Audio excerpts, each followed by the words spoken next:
అనుదినమన్న శ్రోతలకు మన ప్రభువును రక్షకుడై ఉన్న యేసుక్రీస్తు యొక్క సరిసాటి లేని మహా గొప్ప పరిశుద్ధమైన నామం నందు శుభములు. నేడు 2025 సంవత్సరము డిసెంబర్ మాసము 11వ తారీఖు గురువారం నాటి ధ్యానాంశము శిక్ష.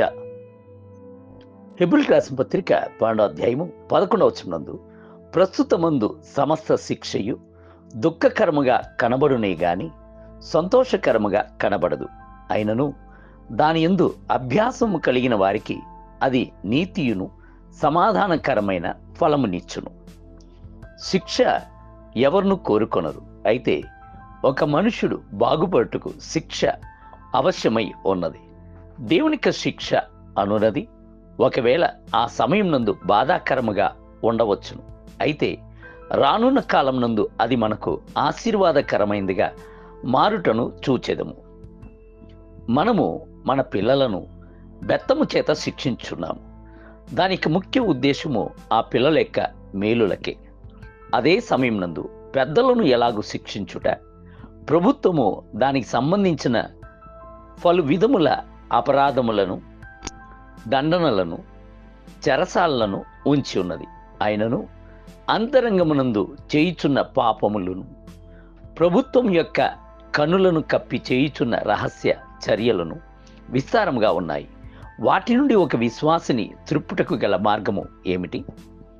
బైబిల్ గ్రంథము సెలవిచ్చుచున్నది, ప్రభువు తాను ప్రేమించు వానిని శిక్షించి తాను స్వీకరించు ప్రతి కుమారుని దండించును అని కుమారులతో సంభాషించున్నట్లు మీతో సంభాషించు ఆయన హెచ్చరికను మర్చితిరి. హెబ్రీయులకు రాసిన పత్రిక 12వ అధ్యాయము 6వ వచనం. ప్రభు మనలను ఖండించుచున్నప్పుడు మనపై ఆయన ప్రేమను ఉంచి ఉన్నాడు అన్న సంగతిని మనము మర్చిపోకూడదు. అట్టి ప్రేమ కారణము చేతనే ఆయన మనపై అక్కరగలవాడే శిక్షలను, శ్రమలను, కష్టములను మనకి జీవితంలోనికి పంపించి మనలను సన్మార్గులుగా చేయుచున్నాడు. బైబిల్ గ్రంథము సెలవిచ్చుచున్నది, శిక్షా ఫలము పొందుటకై మీరు సహించుచున్నారు.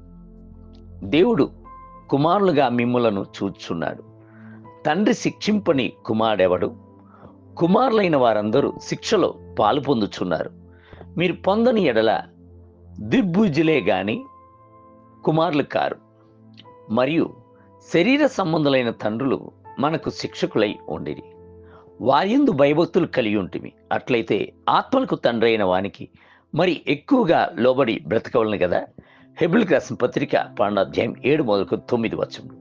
ప్రారంభం నందు ఇవ్వబడి ఉన్న వచనంలో చోటు చేసుకుని ఉన్న అభ్యాసము కలిగిన వారికి అన్న మాటను ఆలోచించి చూడుడి.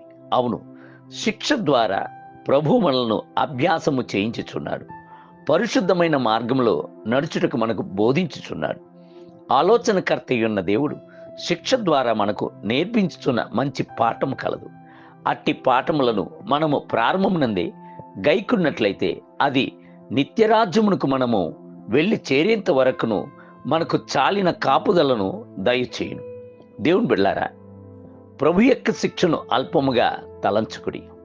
ఆయన తన శిక్ష యొక్క ముగింపులో మిమ్ములను గొప్ప ఔన్నత్యముతో హెచ్చించును. కలత చెందకుడి. నేటి ధ్యానమునకే, విరిగిన హృదయము గలవారికి యెహోవా ఆసన్నుడు, నలిగిన మనసు గలవారిని ఆయన శిక్షించును. నీతిమంతునికి కలుగు ఆపదలు అనేకములు, వాటినన్నిట్లో నుండి యెహోవాన్ని విడిపించును.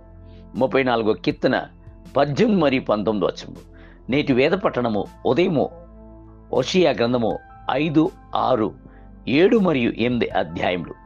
సాయంత్రము ప్రకటన గ్రంథము 2వ అధ్యాయము. ప్రభువు మిమ్ములను దీవించునుగాక. ఆమేన్.